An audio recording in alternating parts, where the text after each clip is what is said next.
In the cold lands of Norse mythology, where myth and reality intertwine, many gods were born, controlling nature, war, love, and death. Among these deities stands a goddess, as beautiful as the dawn and as powerful as thunder. She is Freyja, one of the most revered goddesses in Norse mythology. She symbolizes love and beauty but is also the ruler of war and death. Today, let us explore her legendary tale, her complex personality, and her immense power.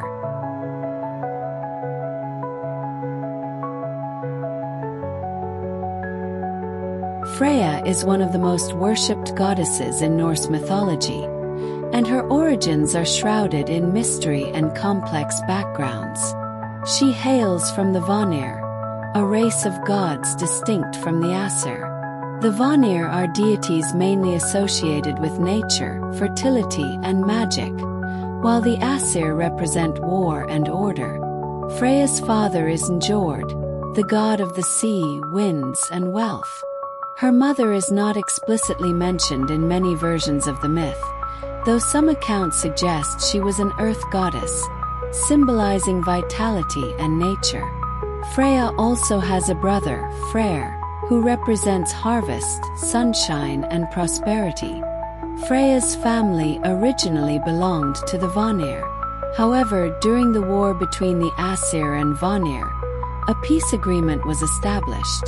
To solidify this peace, the two groups exchanged deities as peace ambassadors.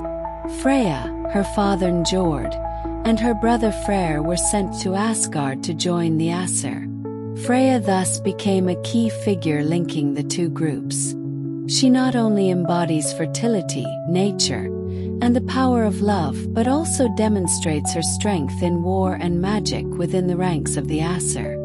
Freyja and her brother Freyr are both deeply connected to nature.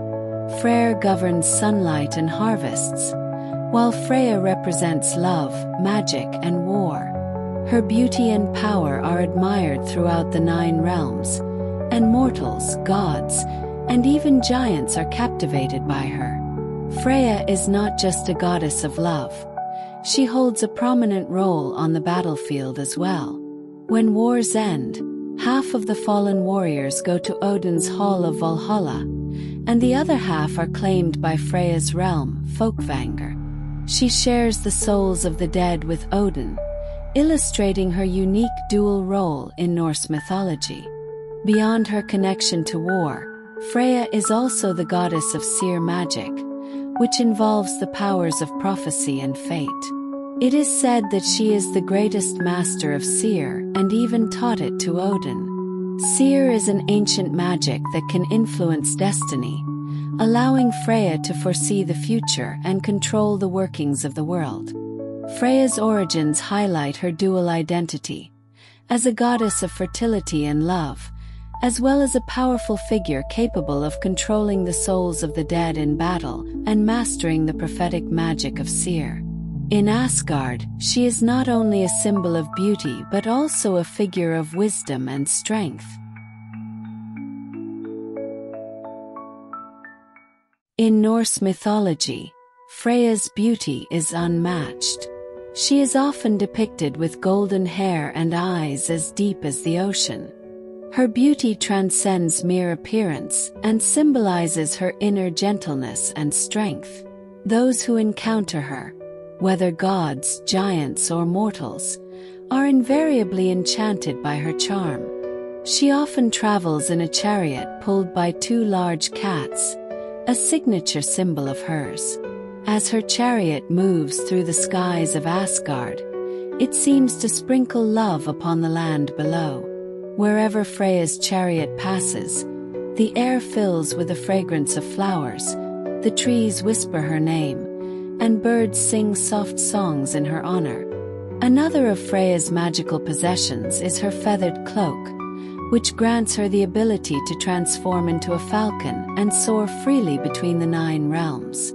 Whenever she needs to seek love or find fallen souls on the battlefield, she dons this cloak and swiftly turns into a golden falcon, gliding across the cold skies of the north, radiant with light.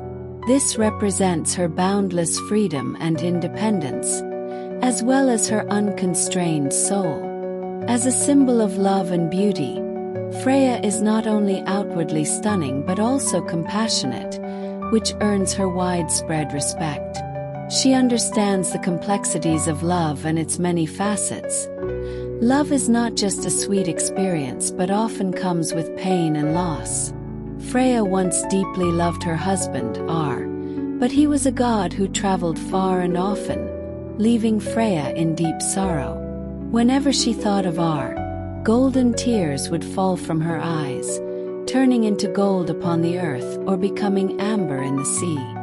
Freyja's love is strong and multifaceted. She knows how to wield her power and wisdom, maintaining her independence and love while teaching her followers the true meaning of love and desire.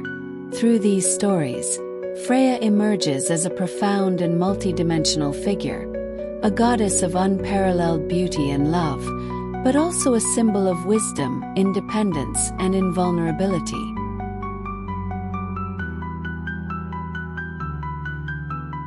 Freyja is not only the goddess of love and beauty in Norse mythology, but also the mistress of seer magic. Seer is an ancient and mysterious form of magic that allows one to not only predict the future, but also manipulate destiny and alter the nature of all things. This magic is immensely powerful, and in Norse mythology, Freyja is the most skilled practitioner, even teaching it to Odin. Seer magic requires an extraordinary amount of wisdom, insight, and mental control. With Seer, Freyja can enter a transcendent state, traveling through time and space in meditation, peering into the past, present, and future. She can see the outcome of battles, uncover her enemies' plots, and manipulate the results.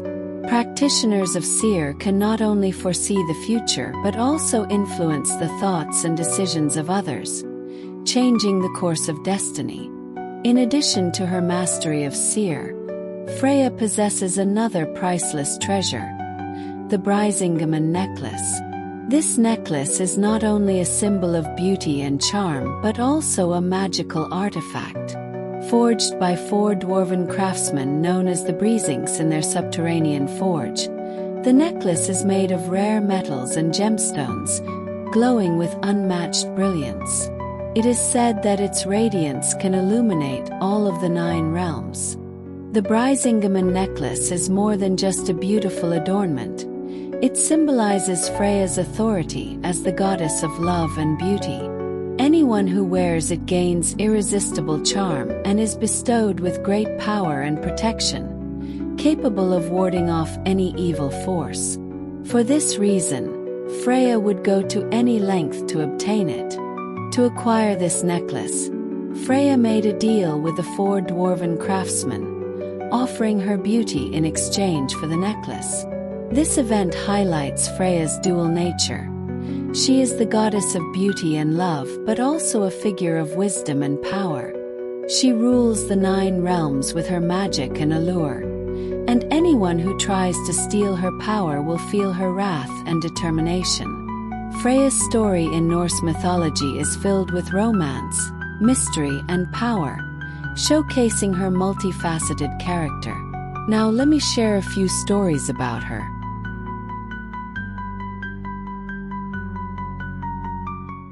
One day, the protective fortress of Asgard, known as Midgard's Wall, was destroyed by a giant army, leaving the gods in dire need of reconstruction. In the skies above Asgard, dark clouds hung low, heralding the approach of a storm. The gods gathered in the Golden Hall, and the atmosphere was thick with tension. Inside the hall, tall stone pillars cast shadows, while the firelight flickered on the walls, reflecting the faces of the gods, full of worry and anger. At the long table, Freyja stood in the center, her face showing unmistakable fury, her eyes, blue like the sky, burning with cold fire. "Is this your plan?"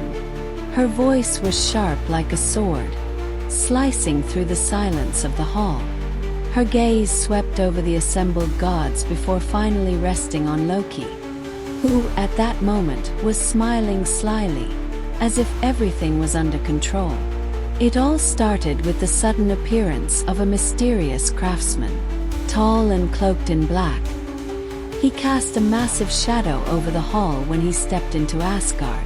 Though he was, in truth, a powerful giant, he had disguised himself as a skilled craftsman and confidently offered the gods a seemingly generous deal.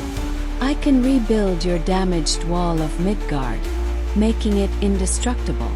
But in return, I ask for Freyja as my wife." The craftsman's voice was deep and strong, each word carrying undeniable weight, reverberating through every corner of the hall. Freyja's anger ignited instantly, her beautiful face sharpened by her fury. She straightened her back, her golden hair flowing like a waterfall in the sunlight. Her fists clenched at her sides, and her eyes flashed with a steely light. "Did you actually consider agreeing to this?" She turned to face the gods, her voice dripping with disbelief and scorn. "I, Freyja, would rather die in battle than marry a giant." The hall fell into a heavy silence. Aside from the occasional crackle of the flames and the whispers of the wind, no one spoke. Freyja's gaze swept across the gods' faces. Frigg, Thor, Odin. Each one avoided her gaze, seemingly overwhelmed by the complexity of the matter. Freyja's heart filled with disappointment and anger. Inside, she questioned why they appeared so cowardly. Was there no other solution? At this point, Loki's voice came from the shadows, his tone light and mischievous, as though the crisis was merely a game to him. "Dear Freyja," he said, stepping forward with a sly grin, "there's no need to worry. We've added a small condition to delay the inevitable." Turning to the other gods, Loki spread his hands, as though everything was under control. "We told the craftsman that he must complete the wall within a year and can only use one horse to do the work. If he fails to finish on time, the marriage proposal will be void." Loki's voice brimmed with confidence, as though the game was already won. Freyja's brows furrowed as she coldly regarded Loki, her heart filled with doubt. Loki was always up to his tricks, but could he truly win this gamble? However, events did not proceed as the gods had expected. The giant's horse was no ordinary steed but a mighty beast of immense power. Tirelessly, it hauled stones and dirt day and night, and the wall's construction progressed far faster than the gods had predicted. Each day, the wall rose higher, and the time until its completion drew nearer. Freyja stood on a distant hillside, watching the progress of the wall, her heart filled with anxiety and fury, her brow knit, her lips pressed into a tight line. Was she really to surrender to this absurd bargain and become the wife of a giant? Were the gods truly powerless to stop this? She turned and walked back to the palace, her disappointment and anger transforming into a fierce determination. If they could not help her, then she would have to solve this herself. As the final days of construction approached, Loki devised another wild plan. He transformed into a beautiful mare and seduced the giant's horse, luring it away from its work. The giant's horse abandoned the task, pursuing Loki with reckless desire. The giant tried in vain to regain control of the beast, but it was no use. The work was delayed, and the giant could no longer complete the wall on time. Back in Asgard's grand hall, the gods gathered once again. The furious giant confronted them, his eyes blazing with fiery rage, his deep voice thundering through the hall. "You deceived me, you treacherous gods." His voice boomed like thunder, shaking every corner of the hall. Freyja stood at the center of the gods, her gaze steady and cold. No longer did her face display any anger. Instead, it was the calm of a victor. Her voice was icy as she declared, You are nothing more than an arrogant giant who thought brute force would secure victory. Today, I will not be your prize." In a fit of rage, the giant raised his massive fist to strike the gods, but Thor quickly swung his hammer, Mjolnir, and struck the giant down. The giant's enormous body collapsed outside the hall with a thundering crash, kicking up dust. Loki, now back in his true form, stood to the side, a smug smile on his lips. He glanced at Freyja, a mixture of awe and amusement in his eyes. It seems giants are not invincible after all. Freyja did not respond to Loki. She simply turned and left, her golden feathered cloak trailing behind her as she disappeared through the hall's doors. Though this crisis had passed, a deep unease lingered within her. She knew that in this world, full of power struggles and schemes, letting her guard down for even a moment could invite new dangers. "I will never surrender to fate. I will always control my own destiny," Freyja silently vowed. Once again, the wind began to blow through Asgard, the clouds dissipated, and golden sunlight bathed the land. However, Freyja's battles were far from over.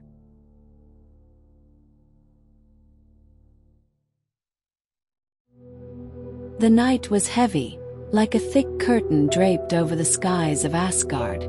The stars twinkled faintly, and the moonlight was hidden behind clouds. Silence engulfed the surroundings as though everything had fallen into a deep slumber. Inside Freyja's palace, all was peaceful. She lay soundly asleep, her golden hair scattered across the silk pillow, radiating beauty and serenity. Her breathing was steady, and a gentle smile graced her lips. Upon her chest lay a necklace that shimmered with a mysterious glow, the Brisingamen necklace. This necklace, crafted by the four dwarven craftsmen known as the Brisings, symbolizes power, charm, and dignity. It is not only a sign of Freyja's beauty but also the source of her divine power. Since she obtained this necklace, her radiance had become unmatched across the 9 realms. Whenever she wore it, the brilliance of the necklace shone like the sunrise, captivating countless eyes. However, the allure of this necklace also attracted many who desired to steal it, including the crafty god Loki. At this moment, Loki stood outside Freyja's sleeping chamber, hidden in the shadows. His eyes gleamed with greed like a serpent's, fixed on the faintly glowing necklace. The world around him was utterly silent, as if aiding him in his scheme. A sly smile tugged at the corners of his mouth, as though everything was already within his grasp. Loki was a master of the dark arts of deception and timing, able to change his shape and sneak into any place without a sound. How could such a beautiful thing belong to just one person?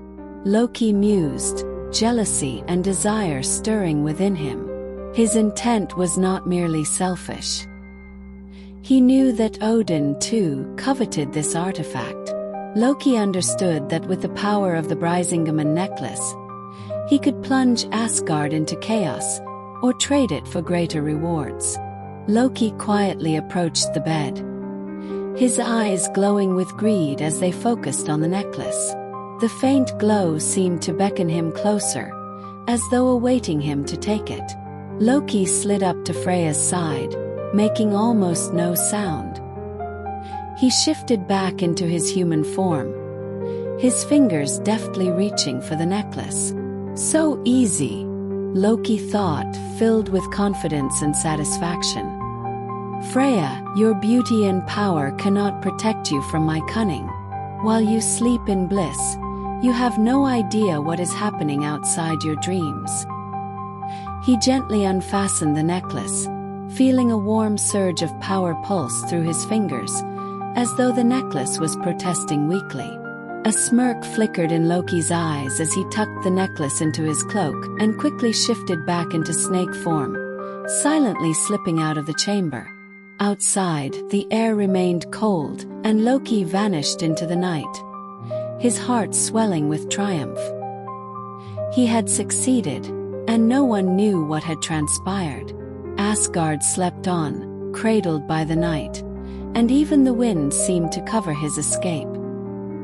His steps were light and soundless, as though each stride took him further from danger and closer to victory. However, Loki's moment of triumph was short-lived. As the first rays of morning sunlight filtered through the windows into Freyja's chamber, she slowly opened her eyes. Reaching instinctively for the Brisingamen necklace around her neck, she froze in an instant. Her fingers touched only empty space. Her necklace was gone. Freyja sat up abruptly, her serene expression instantly replaced by sharp fury and shock. Her fingers again searched her neck, but the familiar presence of the necklace was nowhere to be found. Her heart surged with rage, as if the entire world had lost its color in that single moment. Loki. It must be you. Who else would dare be so bold? Freyja's chest heaved with anger, her body burning with fury. Clenching her fists, she scanned the room with a gaze as sharp as a blade, determined to find the thief.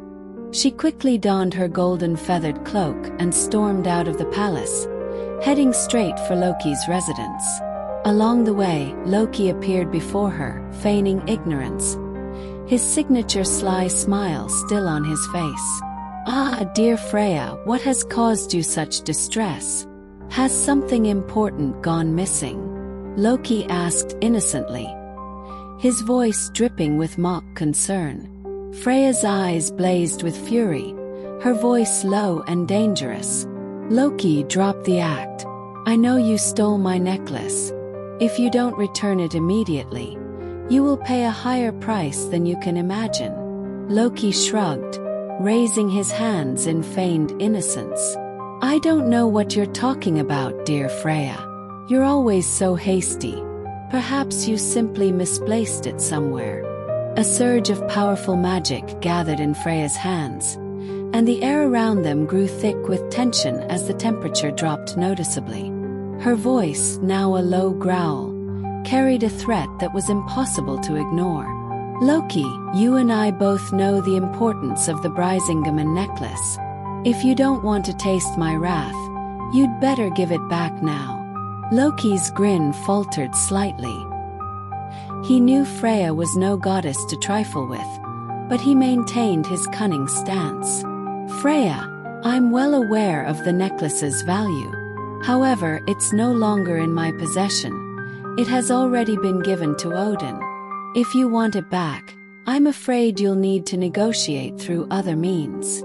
Freyja's anger raged within her, but she also realized that the situation was more complex than she had anticipated. Odin had the necklace, and it was clear he would not return it easily. She knew she would have to face an even greater challenge. "Odin, how dare you meddle in my affairs? You think your authority gives you the right to steal my power? I will not yield. Whatever terms you set, I will reclaim what is rightfully mine." Freyja turned her gaze toward Valhalla, the seat of Odin's power, knowing she would have to confront him. She walked toward Asgard's main hall, her steps firm and resolute. Odin was already waiting on his high throne, his expression grave, as though he had foreseen this moment. Odin spoke, his voice like thunder reverberating through the hall. "Freyja, you've arrived just in time. I know why you're here, for the Brisingamen necklace." Freyja stood before him, her gaze cold. "What do you want, Odin? You know that necklace is mine." Odin nodded, his eyes filled with contemplation. "Yes, it is yours. But if you want it back, I have a condition."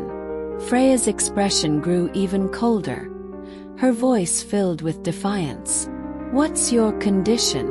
Odin rose from his throne, his eyes locked on Freyja's. His voice, low and commanding, carried the weight of an unavoidable decree. "You must start a war between two nations. Only through this war will souls fall due to their sins. These fallen souls will no longer enter Valhalla but will belong to your realm, Folkvanger. This is my condition." Upon hearing this, Freyja's heart sank. Though her anger still burned, beneath it was a feeling of powerlessness. Freyja was not a goddess who sought war. Despite her significant authority on the battlefield, she favored love and peace. Odin's demand confused and troubled her. This war would not only lead to countless deaths but also bind her reputation and responsibility to bloodshed and destruction. "Odin, you're so cruel. For your own purposes, you demand that I start a war and let innocent souls fall. Do you really think I will submit to your condition? But if I refuse, I'll never get the Brisingamen necklace back. It is my symbol, my power. I must retrieve it, but at the cost of war." Freyja was silent for a moment, her gaze searching Odin's eyes for any sign of softness. But she knew Odin's will was as immovable as the northern mountains. This demand was non-negotiable. Finally, Freyja spoke, her voice calm yet resolute, though the struggle within her continued. "You ask me to start a senseless war, which goes against everything I stand for in love and harmony. Are you truly willing to sacrifice so many innocent lives for your own ends?" Odin's gaze remained steady, as though untouched by her words. "Every war serves a purpose, Freyja. You play as crucial a role on the battlefield as I do. For you and I share the souls of the warriors. These souls belong to you. I merely ask you to claim them sooner." Freyja let out a cold laugh, her eyes flashing with icy light. "Do you think I am your puppet, here to start wars and cause death at your command? You're wrong. I will never be your tool." Odin's expression remained unchanged, as though all was going according to plan. "Whether you agree or not, this war will come. The question is whether you're willing to sacrifice for your power or let it slip away forever." Freyja's heart surged with overwhelming fury and helplessness. Her fists clenched so tightly that her nails dug deep into her palms, causing a sharp sting. She knew that Odin's condition was one she couldn't refuse. The Brisingamen necklace was not merely a symbol of her power and status, it was the essence of her authority within the 9 realms. If she lost it, she would lose her influence, her respect, and her divine position. But to start a war, a meaningless war, just to fulfill Odin's request, was something Freyja despised. She was a goddess of love, beauty, and peace. Though she had command over war and death, it was never something she sought. Yet she understood that in this world of power and politics, one could not simply reject destiny, especially when power was at stake. "Can I bear the consequences of this?" she thought to herself. "War will bring pain and destruction, and I will be forever tied to that bloodshed. But if I refuse my power, my dignity will forever be under Odin's control. I have no choice." At last, she raised her head, her gaze meeting Odin's with a steely resolve. "I will agree to your condition, but remember this. The consequences of this war will affect more than just those fallen souls. You will also bear the results of what you have sown." Odin nodded as if he had already anticipated her decision. "This is the path of fate, Freyja. Go now, for the war will soon begin, and the necklace will be yours again." With a wave of his hand, the Brisingamen necklace materialized from the air, glowing with a brilliant golden light as it floated toward Freyja. She reached out and took it, feeling its familiar power return to her, as though her long-lost strength had finally been restored. She fastened the necklace around her neck, the energy flowing through her once again. But as the necklace settled into place, a heavy burden settled in her heart. She knew that the cost of reclaiming the necklace was far greater than its radiant beauty. The burden of war, death, and destruction now weighed heavily on her shoulders.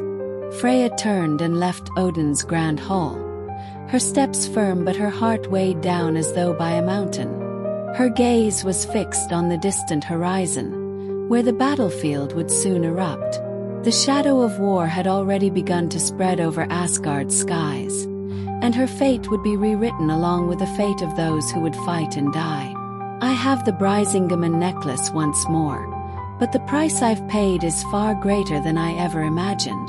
The fires of war will ignite, and my name will be tied to this bloodshed. But I have no other choice.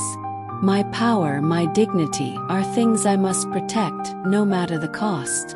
As Freyja departed, dark clouds gathered once more over Asgard, and the distant sound of war drums echoed through the air. The war was set in motion, and Freyja, as its architect, would have to navigate the consequences of this fateful decision.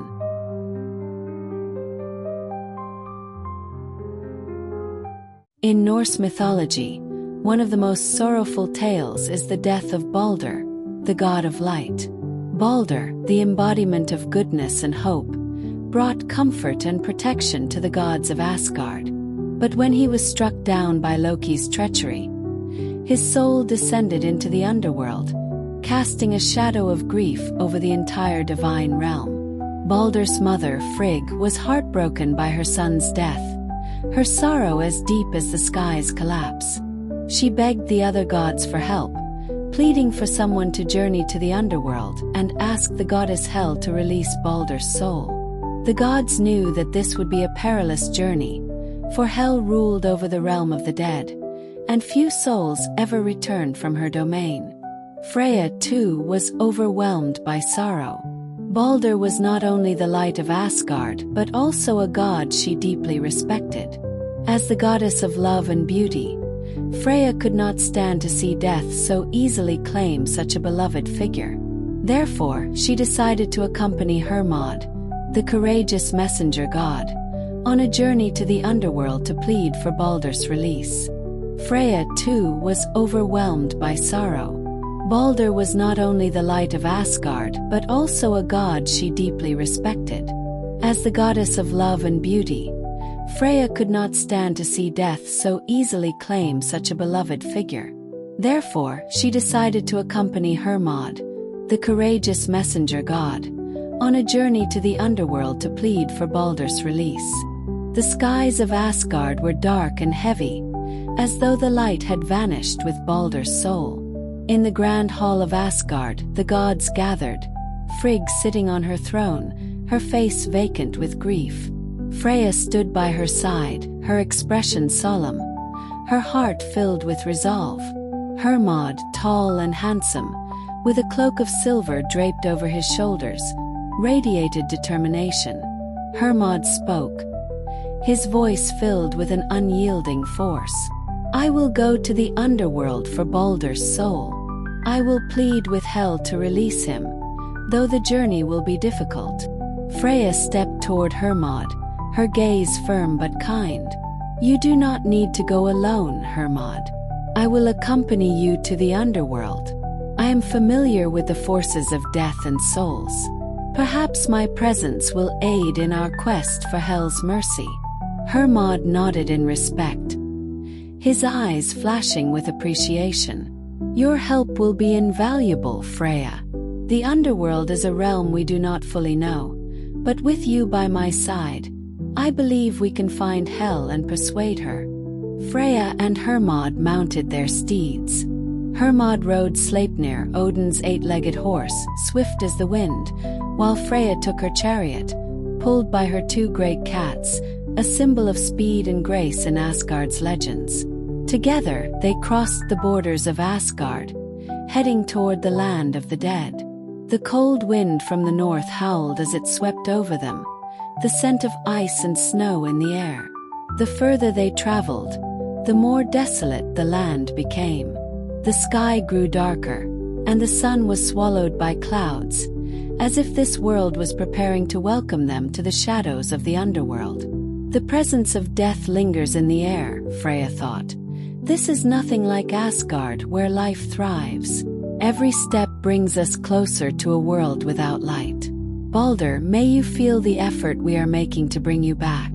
I will not allow your soul to remain trapped in the underworld. After 9 days and 9 nights, they finally reached the boundary of the underworld. The gates of Helheim stood tall and ominous, towering like a dark fissure reaching up to the heavens. Carved with ancient runes, these gates symbolized the authority of death. Before them flowed the Joel River, with its swift, icy currents.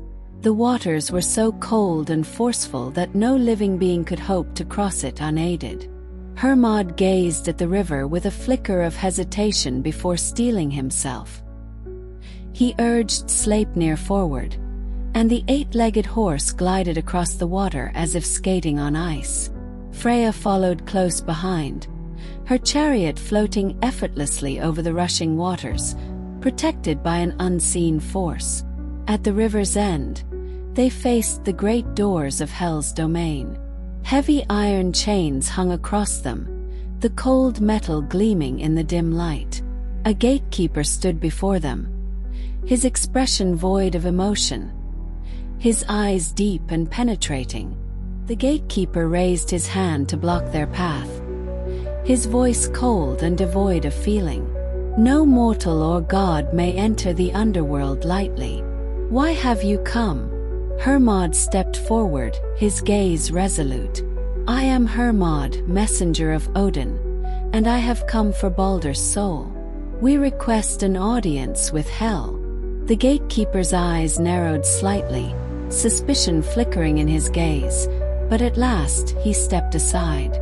Hel awaits you. She has known of your coming.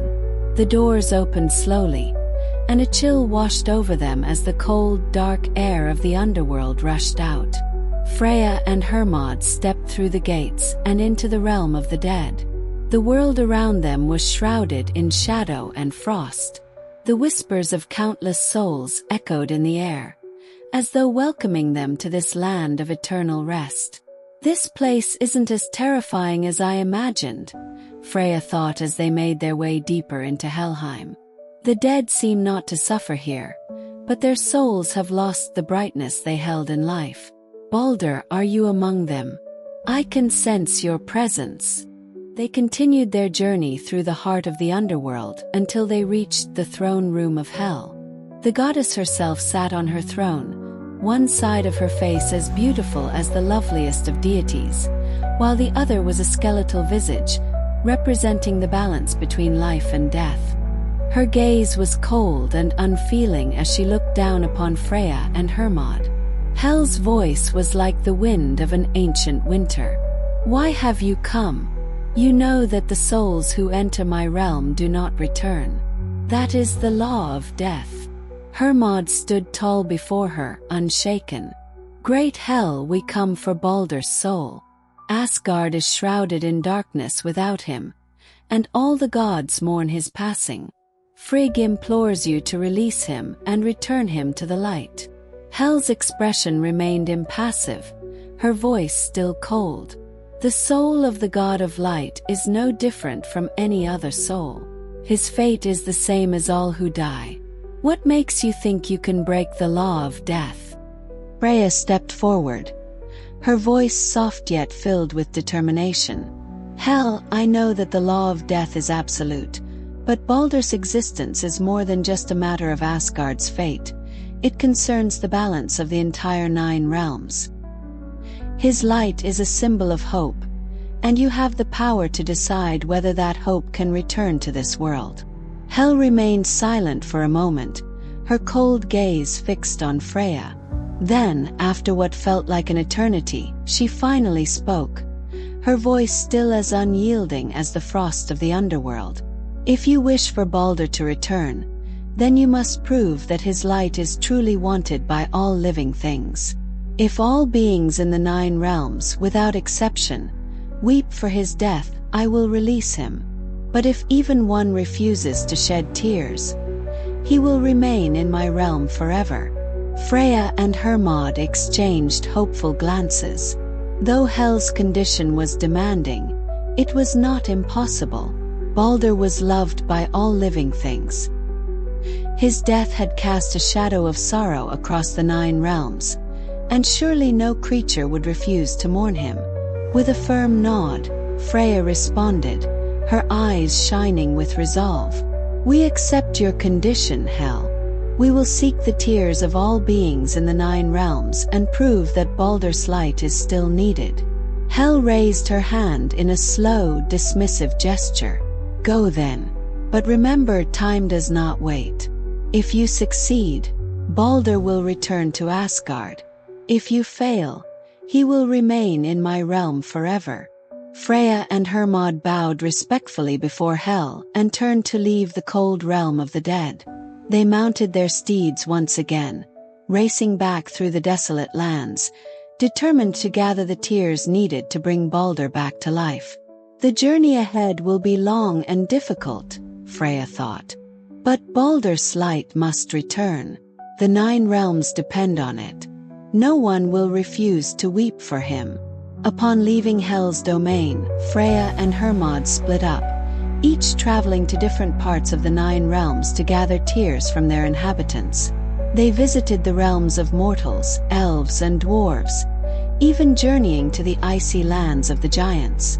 Everywhere they went, they spread word of Baldur's death, asking all beings to mourn for his return. In the realm of Alfheim, home to the light elves, the soft sunlight filtered through the trees, and the air was filled with the fragrance of flowers. Freyja stood in a meadow dotted with blossoms, speaking with the elven prince, Mildr, whose face was marked by grief. Baldur's death has cast a shadow over all of Asgard, Freyja said gently. Now we need the tears of every living being to bring him back. Will you and your people shed tears for him? Mildr's eyes shimmered with sorrow as he nodded. Baldur is a symbol of light and peace. We will mourn for him, and our tears will fall like rain upon this land. Let the light return to Asgard. Meanwhile, in the dark forges of Nidavellir, where the dwarves labored with fire and steel, Hermod stood before Thorg, the dwarven king. The intense heat of the forges filled the cavern as the sound of hammers on metal echoed around them. Hermod spoke, his voice firm. Baldur's soul is trapped in the underworld, and Hel has decreed that only the tears of all living beings can bring him back. Will the dwarves shed tears for him? Thorg paused from his work, his stern face showing a flicker of sadness. His hands tightened around his hammer as he spoke. Baldur was a great god who brought prosperity and light. The dwarves will weep for him, and our tears will honor his memory. Freyja and Hermod traveled tirelessly across the realms, from Midgard, the realm of mortals, to Jotunheim, the land of the frost giants. Everywhere they went, they were met with sympathy and sorrow. Beings of all kinds, from humans to elves to giants, willingly shed their tears for Baldur. Their tears fell like a gentle rain, pooling together as a river of grief that flowed back toward the underworld, carrying with it the hope of Baldur's return. Standing at the edge of a cliff, overlooking the river of tears, Freyja felt a glimmer of hope. Every creature we have met has shed their tears for Baldur. His light will surely return to Asgard. But just as Freyja and Hermod believed their task was nearing completion, they encountered one final obstacle. In the frozen realm of Jotunheim, they met a giant named KK. He was massive, his eyes cold and emotionless, untouched by the grief that had moved so many others. Freyja approached him, her voice filled with the hope of their mission's success. Great giant, Baldur's death has brought sorrow to the 9 realms. We ask you to shed a single tear for him so that he may return to the light. But KK's face remained impassive, and his voice, when it came, was as cold as the winds of Jotunheim. Baldur's death means nothing to me. I will not weep for him. How can such a creature exist? Freyja thought, horrified. Baldur's light touched all living things, yet this giant remains unmoved. Has his heart been frozen by the darkness he dwells in? Despite her disbelief, Freyja tried once more. Baldur's light shone across all the 9 realms, even into the darkest corners. "Can you not shed even one tear for him?" But KK was unyielding. "I will shed no tear for Baldur, nor for anyone else." Freyja and Hermod were crushed by this refusal, but they soon realized the truth. This giant was not KK at all. He was, in fact, Loki, who had once again taken on a disguise to sabotage their efforts. Loki, the trickster, had deliberately disguised himself to ensure that Baldur's soul would remain in Hel's realm forever. Heartbroken, Freyja and Hermod returned to Hel, bringing with them the tears of all the 9 realms, except for one. Because of Loki's interference, Hel refused to release Baldur's soul. Hel's cold voice echoed through her throne room. "Baldur's fate is sealed. One being in the 9 realms has refused to weep for him, and thus, he will remain here in the underworld forever." Freyja's heart was heavy with sorrow and powerlessness. She had done everything in her power, but Loki's betrayal had undone their efforts. Turning to Hel, she spoke one final time, her voice filled with sadness. "Though Baldur's soul remains here, his light will never be extinguished. His memory will live on, and hope will one day return to Asgard." With those words, Freyja and Hermod began their long journey back to Asgard. The gods still mourned for Baldur, but they knew that fate was sometimes unchangeable. Though they could not bring Baldur back, Freyja had gained a deeper understanding of life, death, and the unyielding nature of destiny. As they returned to Asgard, Frigg remained in deep mourning, but Freyja comforted her gently. "Though the light has faded for now, it will one day return. Darkness cannot hold the 9 realms forever." The gods of Asgard understood that not all things could be undone.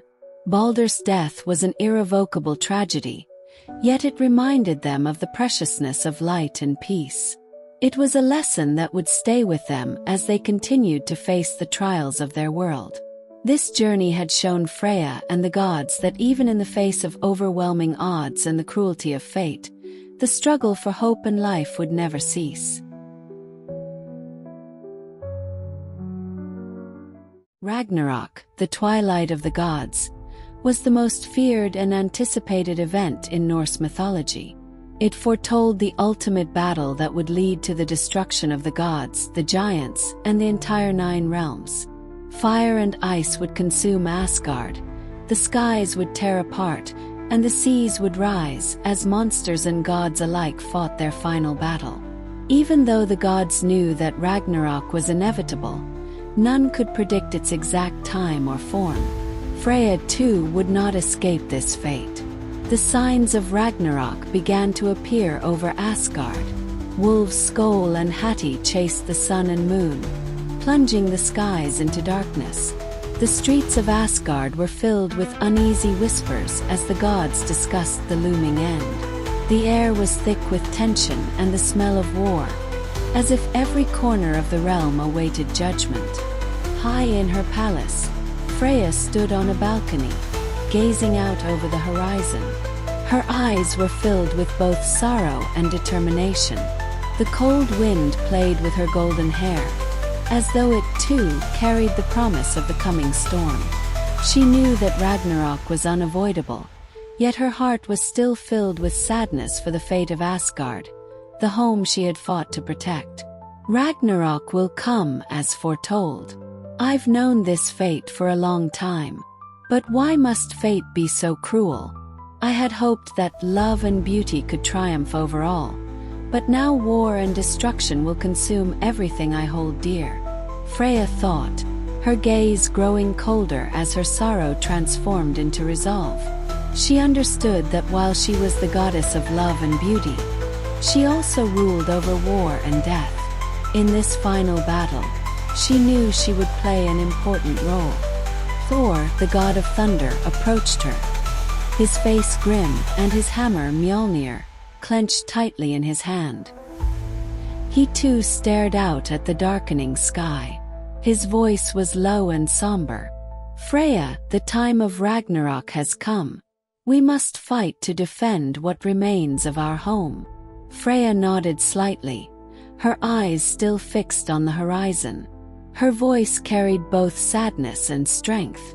"Yes, Thor, we knew this day would come. Ragnarok is inevitable, but I will not back down. Asgard is our home, and I will fight for it until my last breath."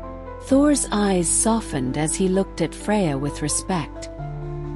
He knew that she was not only the goddess of beauty but also one of the strongest warriors. In this final battle, she would stand with them, fighting side by side against the forces that sought to destroy their world. The horns of war sounded across Asgard's borders, signaling the beginning of the end. Giants, monsters, and evil beings from Jotunheim surged forward from the icy plains, marching toward Asgard. The sky itself was torn apart, and from the depths of the earth rose Surtur, the fire giant, wielding a sword of flame that set the ground ablaze as he marched forward. The sea serpent Jormungandr emerged from the ocean, creating waves that towered over the land. Freyja stood at the edge of the battlefield, her eyes narrowing as she surveyed the approaching enemies. The warriors of Asgard gathered around her, their faces etched with both fear and determination. She knew that this battle would decide the fate of the 9 realms, and she would lead these brave souls into their final fight. "Death calls, but I will not fear it. As the mistress of Folkvanger, I will guide the souls of these brave warriors to their final resting place. No matter the outcome of this battle, I will stand with them until the very end," Freyja thought, her resolve solidifying. Clad in her golden feathered cloak and holding her war staff, Freyja mounted her chariot, drawn by her 2 great cats. Her expression was one of fierce determination, her lips set in a tight line, and her eyes devoid of fear. She was ready to fight for Asgard. The battlefield roared to life as the gods and giants clashed. Freyja's chariot sped across the field, her staff flashing like lightning as she struck down enemies one after another. Blood spilled, and the air filled with the scent of fire and metal. Around her, the warriors of Asgard fought valiantly, but many fell to the overwhelming forces of their enemies. Freyja's heart ached as she saw the warriors fall, but she knew that their souls would soon be with her in Folkvanger, where they would find eternal rest and honor. "These brave souls fill me with pride. Though their bodies may fall, their spirits will belong to me forever. I will guide them and grant them the final glory they deserve," Freyja whispered to herself as she continued to fight. Amid the chaos, Odin rode into battle on his 8-legged horse, Sleipnir, joining Freyja at her side. His expression was filled with grim determination, as though he had already accepted the inevitable fate. He looked out across the battlefield, his voice calm but filled with sorrow. "Freyja, fate is unavoidable. Ragnarok has come, and we must face the end."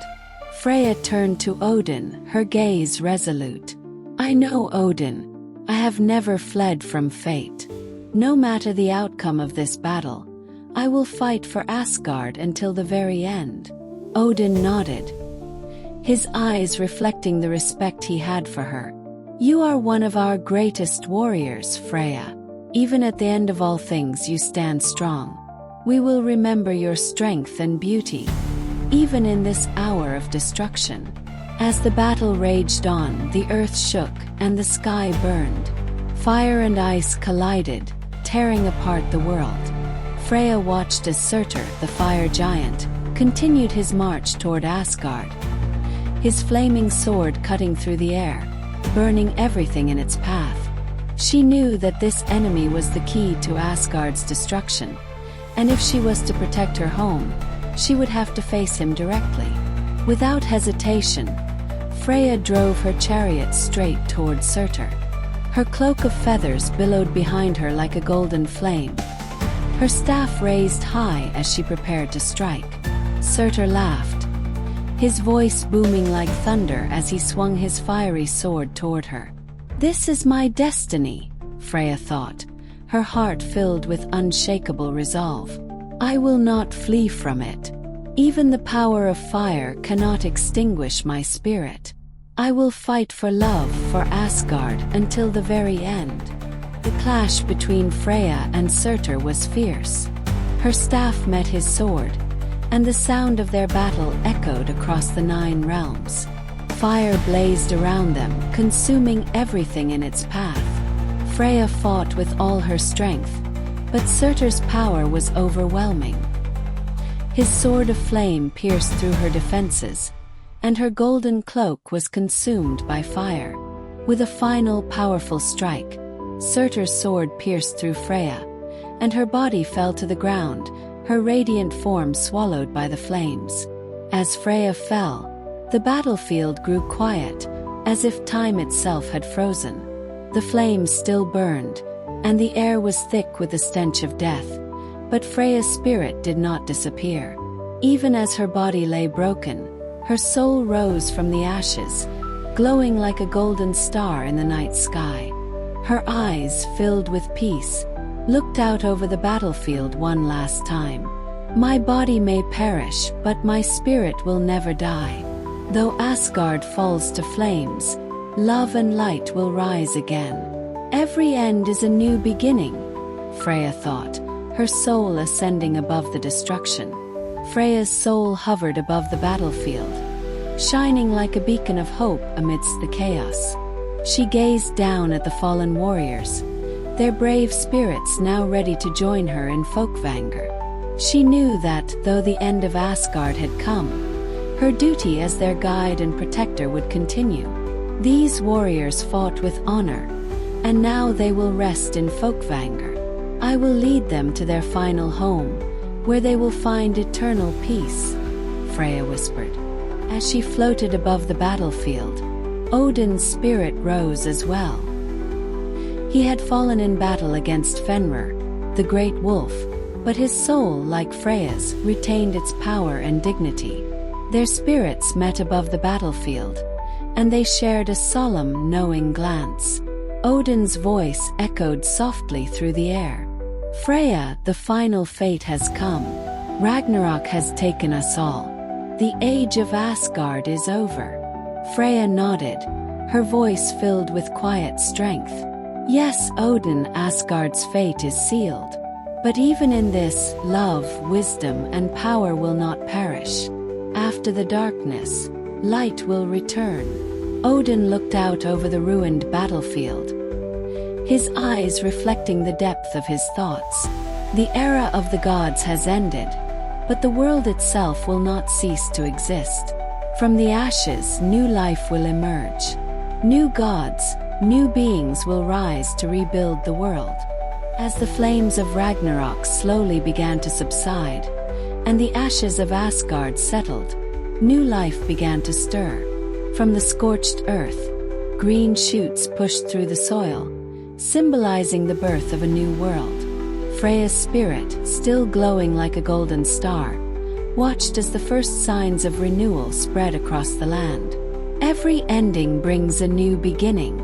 Our sacrifices were not in vain," Freyja thought. "The love, courage, and light we fought for will live on, in the hearts of those who come after us." Though Freyja had fallen in battle, her spirit remained eternal. Her soul returned to Folkvanger, where the spirits of the fallen warriors had already gathered. There, in her sacred hall, Freyja welcomed them, offering them peace and eternal honor. She stood as their guardian, watching over them with love and pride. "You were Asgard's bravest warriors," Freyja said softly, her voice carrying through Folkvanger. "Though our world has fallen, you have won eternal honor. Rest now, in the peace of this land." And so, Freyja's soul became part of the eternal realm, a beacon of love, beauty, and strength that would never fade.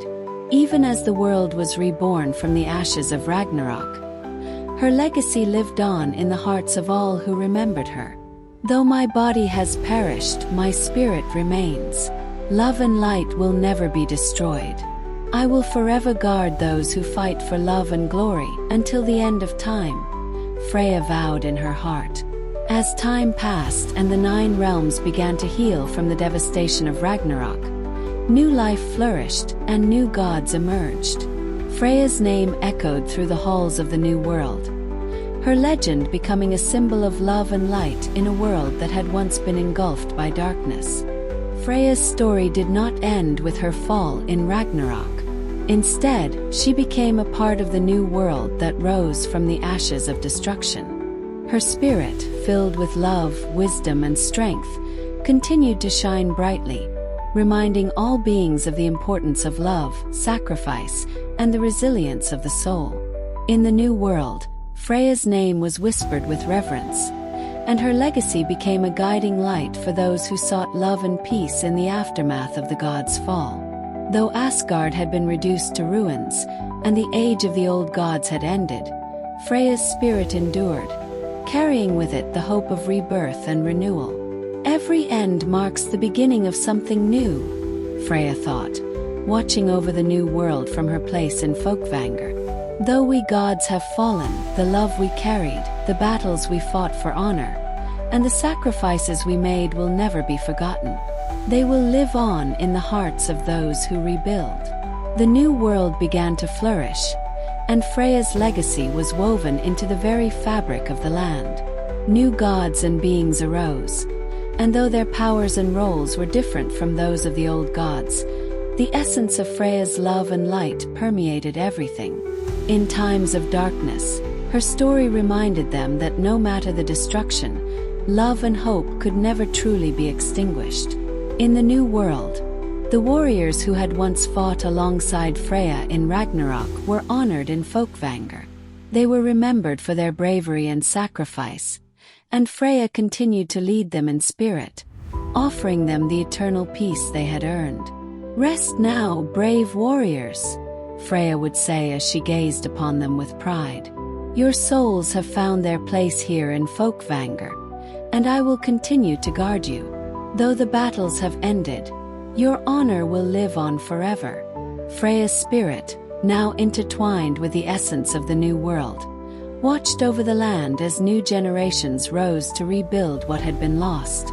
The cycle of life, death, and rebirth continued, and Freyja, as a goddess of both love and war, understood the necessity of balance between destruction and creation.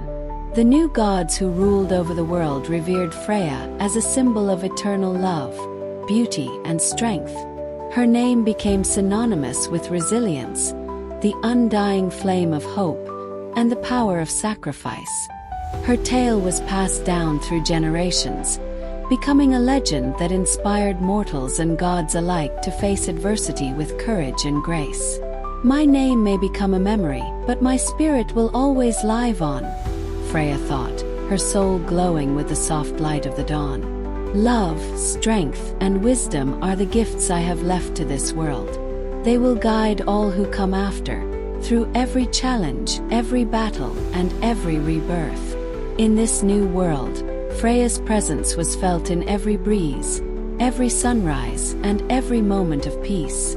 Her essence was the light that never wavered, the love that never faded, and the strength that carried beings through even the darkest of times. Though she had fallen in battle, her spirit transcended death, becoming a part of the eternal cycle that governed the universe. "This is my final destiny," Freyja whispered to herself. "Though my form is gone, my love and light will live on in the hearts of all who seek hope, in every new beginning that arises from the end of an era." As the world continued to change, the legend of Freyja grew, and her story became a beacon of hope for future generations. Through her trials, her battles, and her ultimate sacrifice, Freyja became more than a goddess of love and war. She became a symbol of eternal resilience, a reminder that love and light can always rise from the ashes of destruction. Freyja's tale, it was said by those who remembered her, is one of love, power, war, and magic intertwined in the fabric of the universe. She was not just a goddess of beauty. She was the embodiment of strength, wisdom, and sacrifice. Her fate may not have been fully revealed, but her legend continues to echo through the rivers of time. This is the end of the story about the Norse goddess Freyja. Thank you for watching. If you enjoyed this mythological story, please subscribe to my channel and join me next time for another tale from Norse mythology.